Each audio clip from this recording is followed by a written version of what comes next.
5 বল হাতে রেখে সহজ জয় রাজশাহী ওয়ারিয়ার্সের। রংপুর রাইডার্সকে ব্যাক টু ব্যাক দুটা ম্যাচে তারা হারালো। 160 রানের লক্ষ্যে প্রথম ম্যাচে তারা সুপার ওভারে গিয়ে রংপুরের বিপক্ষে জিতেছিল এবং আজ 179 রান, যেটা সিলেটের মাঠে মোটেও সহজ টার্গেট না, তেমন বড় একটা স্কোরই তারা হেসে খেলে চেস করেছে। তাওহিদ হৃদয়, হি ওয়াজ আউটস্ট্যান্ডিং। 97 রানে অপরাজিত ছিলেন। বোর্ডে যখন 178 রান জমা হয়েছিল মনে হয়েছিল রানটা পার স্কোরের চেয়ে খানিকটা বেশি।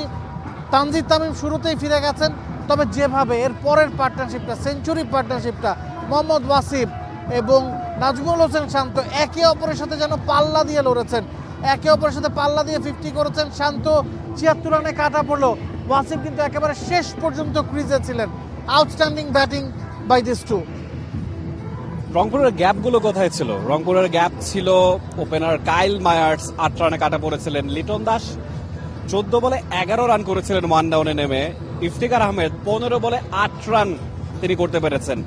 5.3 ওভারে একটা বাউন্ডারি হলো, তারপর 11.3 ওভারে গিয়ে আরেকটা বাউন্ডারি, অর্থাৎ মাঝখানে 36টা বল কোনো বাউন্ডারি হয় না। এটা টি-20 ম্যাচে আপনি যখন 36 বলে বাউন্ডারি হাঁকাতে পারবেন না, টোটাল যতই হোক না কেন 178, দ্যাট ওয়াজ নট ইনাফ।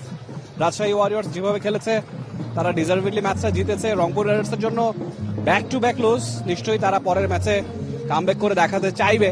আগামীকালই তাদের শেষ ম্যাচ আছে সিলেট পর্বে এবং খানিকটা ভাবনার বিষয়, 7 উইকেটের বড় ব্যবধানে রাজশাহীর কাছে হারলো।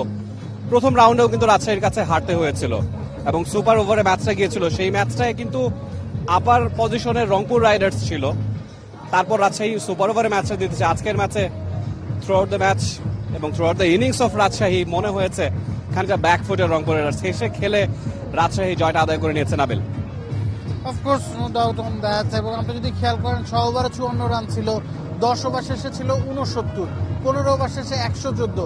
শেষ দিকে গিয়ে খুশ দিল এবং তাওহিদ হৃদয় ঝড় বইয়ে দিয়েছেন।